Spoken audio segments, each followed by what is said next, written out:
Now we will start the application of Gauss's theorem. The first application, electric field due to charged wire. Suppose that this is the charged wire.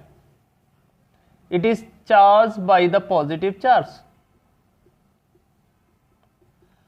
The length of this wire is L. We have to determine at a distance R, a point P, the electric field intensity by using the Gauss's theorem. We have to draw a Gaussian surface. The shape of the Gaussian surface will be cylindrical, so we have to draw a cylinder.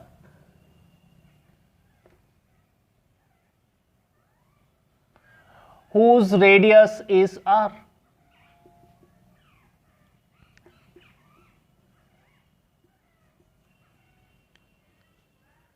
Suppose we assume 3 points P1, P2 and P3.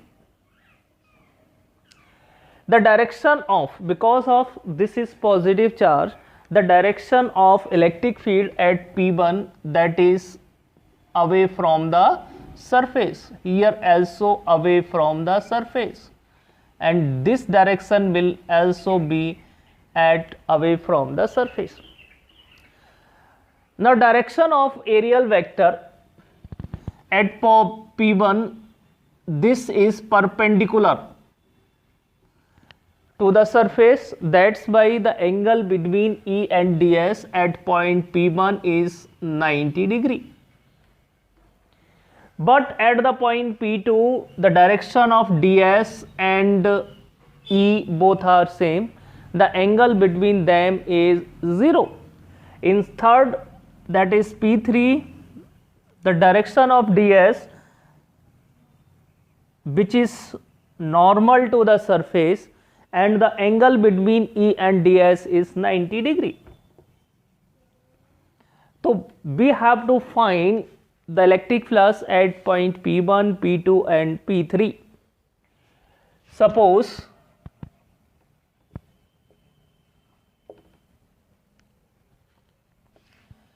charge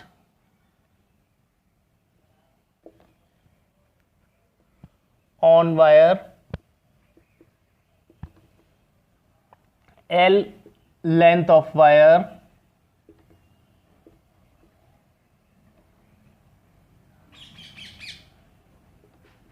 linear charge density.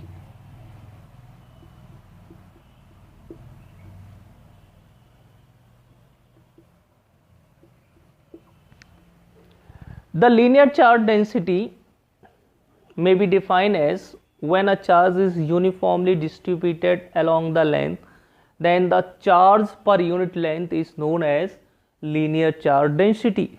So this is equal to Q by L. R, distance from charged wire where we have to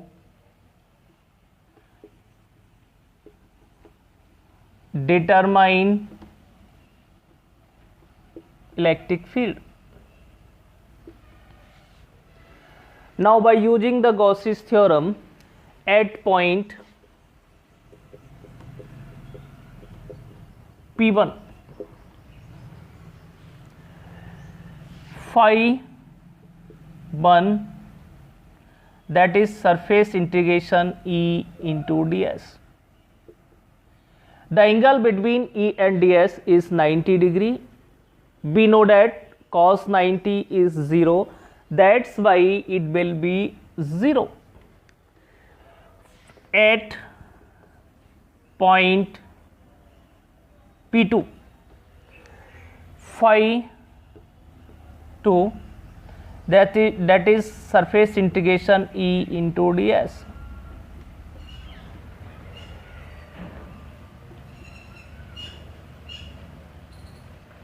Now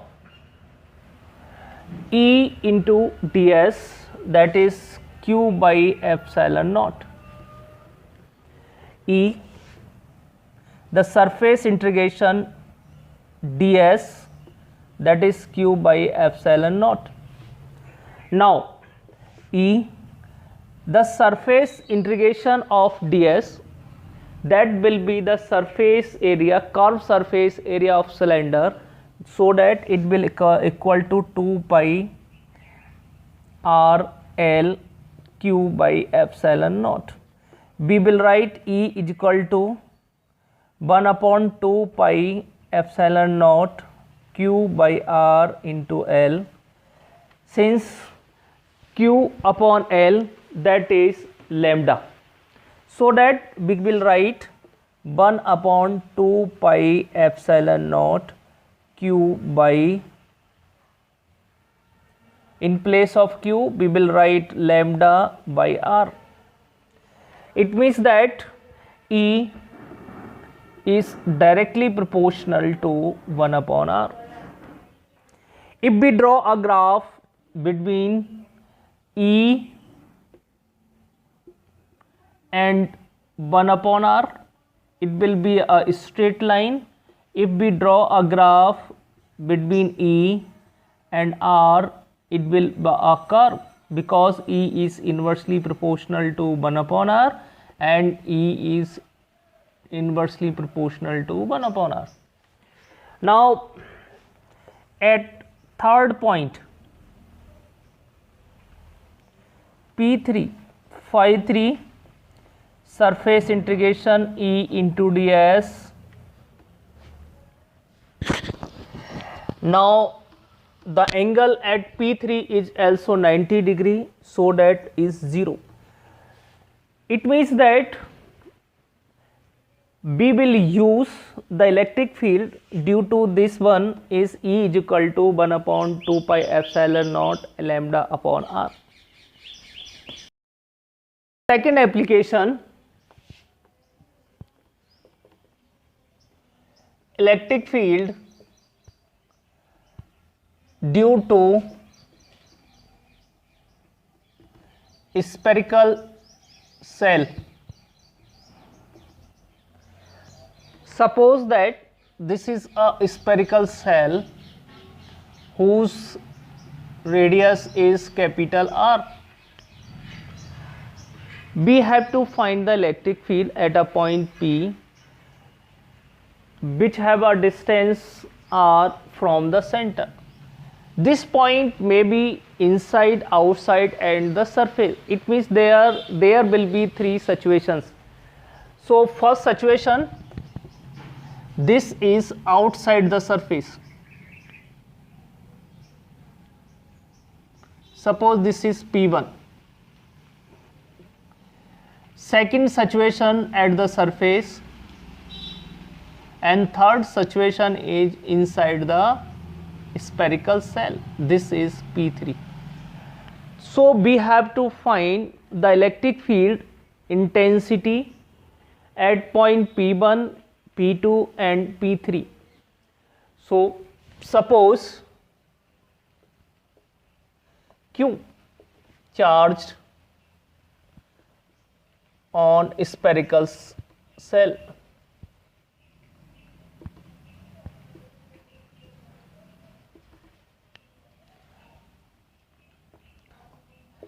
Radius of cell R, point P from center where we have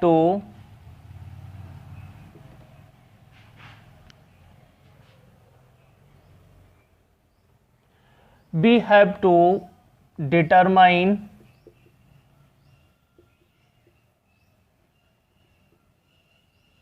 electric field. this is a distance of point P from center where we have to determine the electric field. Now there are three situations. First, outside, that is point P1. We can say that OP1, which is more than capital R. By Gauss's theorem,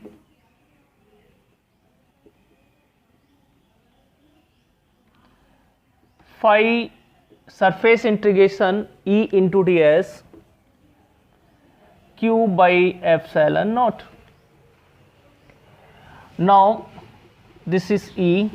The surface integration of this Gaussian surface, that is 4 pi r square, because the surface area of spherical shell is 4 pi r square, and q by epsilon naught.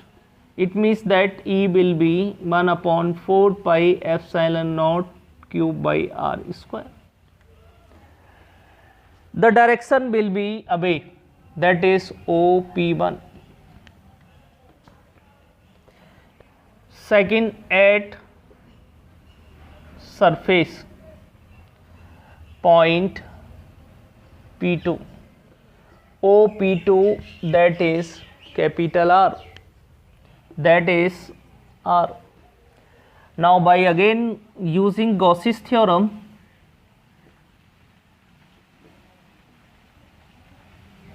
into ds q by epsilon naught. Here E, the ds will be 4 pi capital R square. So we will write E into 4 pi capital R square q by epsilon naught. So E will be 1 upon 4 pi epsilon naught q by capital R square. The direction is same as direction of point P1. Now inside,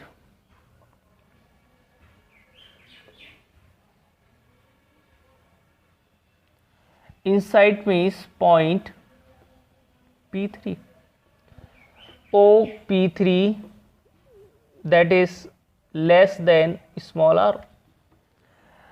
Now you know well, inside the conductor the charge will be 0. That's why inside this spherical shell the charge will be 0, because of this charge, q charge is spread on the surface. क्योंकि q charge इसकी surface पे आ जाता है, इसीलिए inside the spherical shell charge will be 0. So phi E into ds q by epsilon naught, q is 0, so E will be 0.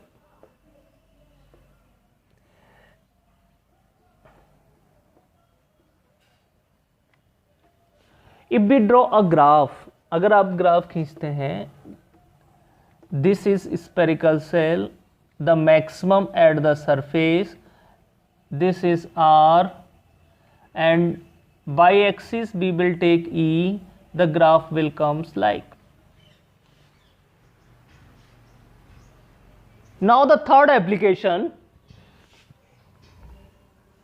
electric field due to infinite charged plane sheet. Suppose that this a plane sheet which having the charge.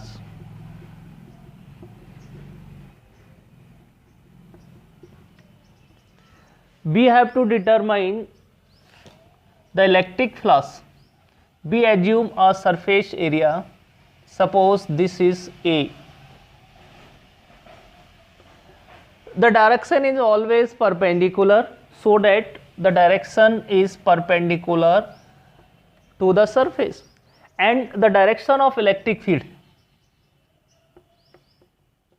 E, because of this positive charge, and here this is E.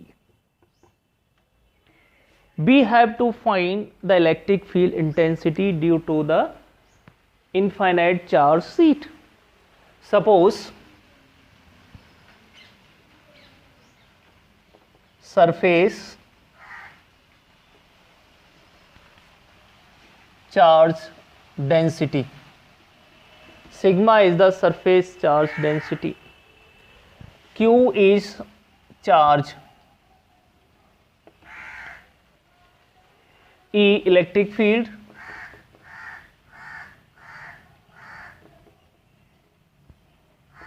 A cross sectional area. By using the Gauss's theorem,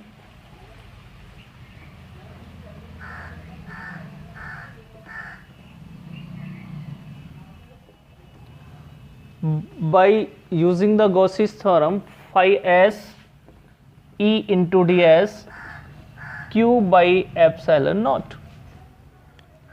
Now here there are two surfaces, so that we will write EA, the angle between E and A is 0, that's why cos 0 will be 1, so that it will be right EA plus EA, that is q by epsilon naught. Now this is 2EA q by epsilon naught. So EA E q by 2 epsilon 0 A, since sigma is equal to क्या होता है q by A, this is surface charge density. Surface charge density means when a charge is uniformly spread on a surface, then charge per unit area is known as surface charge density.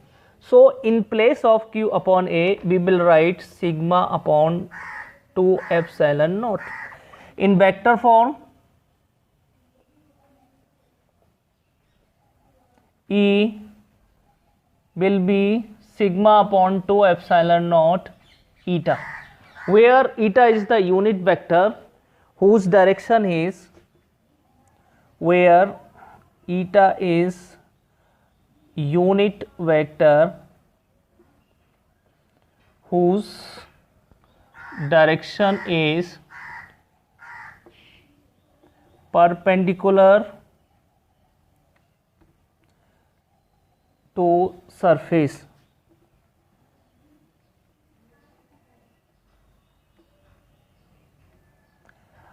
Here one thing is notable here there will be no concept of distance, that's why we can say that it is independence of the distance. Thank you.